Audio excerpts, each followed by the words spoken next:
Hello, welcome to Old News. Stories which are in the news today through the papers of yesterday or yesteryear. The railways, wonders that they are, 150 years old. Celebrations been taking place just in the last week or two. And I thought we'd have a rummage back. Must be plenty about the railways. Indeed there are, and checkered, I would say, from tragic to comic and everything in between. How about this from the Isle of Man Examiner? In June of 1912, stoning a railway train, a naughty boy's prank, a sound whipping was ordered. A respectably dressed and well-grown boy who gave his age as 9.5 years was brought up before the High Bailiff of Douglas on Wednesday on a charge of having thrown a stone at a passing railway train. The High Bailiff asked the youngster whether he knew what he was up for. Defendant: yes. The High Bailiff: what is it for? The defendant: throwing stones at the railway. We then hear from Mr. McCaffin, a traffic superintendent for the Isle of Man Railway Company, that on the 23rd of May he was travelling on the train from Peel to Douglas. When passing Pulrose Crossing, he was seated with his back to the engine in the last carriage of the train. The window was open and a stone proceeded to come through and strike and indent the mahogany frame of the opposite window and then dropped into his lap. There were no other persons in the compartment at the time, but in the next compartment, the vicar of St. George's and his wife and their baby were seated. Witnesses looked out immediately and saw 4 boys running away. The train was travelling at around 15 miles an hour at the time, so he could not recognise any of them. A small boy, we are told, was then put into the box by the superintendent for examination. The High Bailiff to the prospective witness: how old are you? The boy: my grandmother says I'm 11.5. Brackets, at which there was laughter, brackets. The High Bailiff said the boy was quite old enough to give evidence on oath, and he was duly sworn in. It goes on to say that the High Bailiff says, I hope you will never ever do anything of this kind again. And the witness: no, sir, my grandfather said that if I ever did anything of the kind, I would get a good lashing.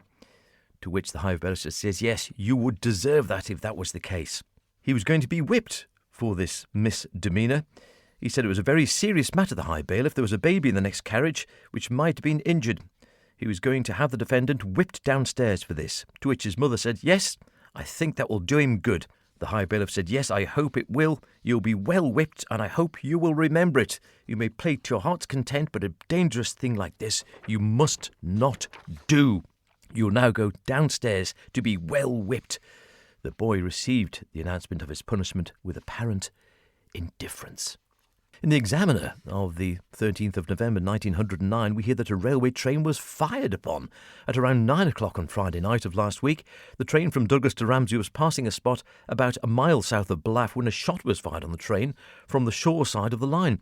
On examination, 3 windows in one of the compartments, the glass panel of the door and the glass sidelights on each side were found to be smashed, and a quantity of pellets of number 2 shot were found embedded in the woodwork. The train carried very few passengers. Fortunately, none were in this particular compartment.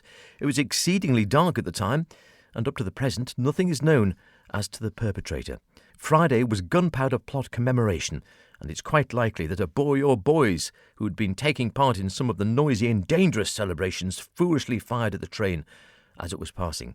It's also possible that some nocturnal poacher may have been responsible for the shot.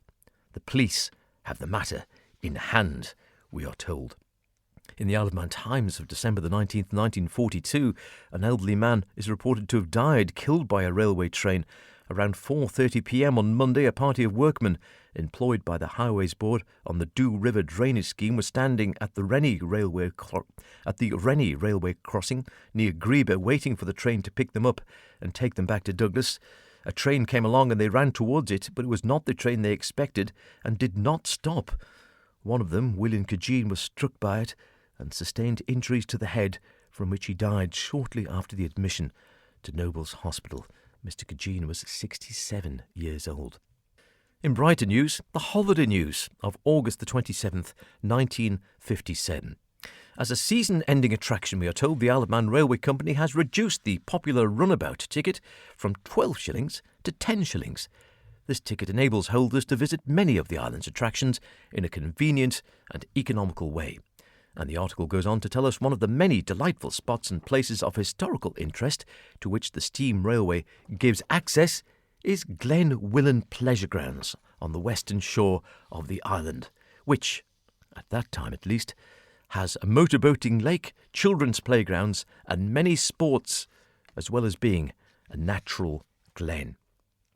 Now, maybe that fair reduction worked. The Isle of Man Times, July the 29th, 1960. They are travelling by train, the article. The Manx trains may be a little old-fashioned, but they're still taking crowds to Peel every day from Douglas. The longest and most packed train seen for years came into Peel on Monday and again on Tuesday morning, and Mrs. Barbara Garrett of the Ha Baba Snack Bar at Station Place said to our Western reporter she had never seen such crowds coming into Peel by train. And finally, a snippet overheard under the title Heard in the Railway Train from the Peel City Guardian of September the 2nd, 1939. Just after war had broken out, of course. In a conversation on the railway train, a woman was heard to say that the Peel Town Commissioners were having a meeting on the matter of ARP, that's Air Raid Patrol, of course, and that one of the members had said that there was no need for ARP in Peel as there was so much dilapidated property in the town that a bomber would say it was not worth them coming here as there had been someone here before him. And that was in 1939.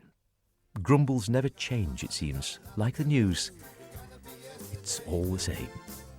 Old news. See you next time. Cheerio. You're gonna be yesterday's news.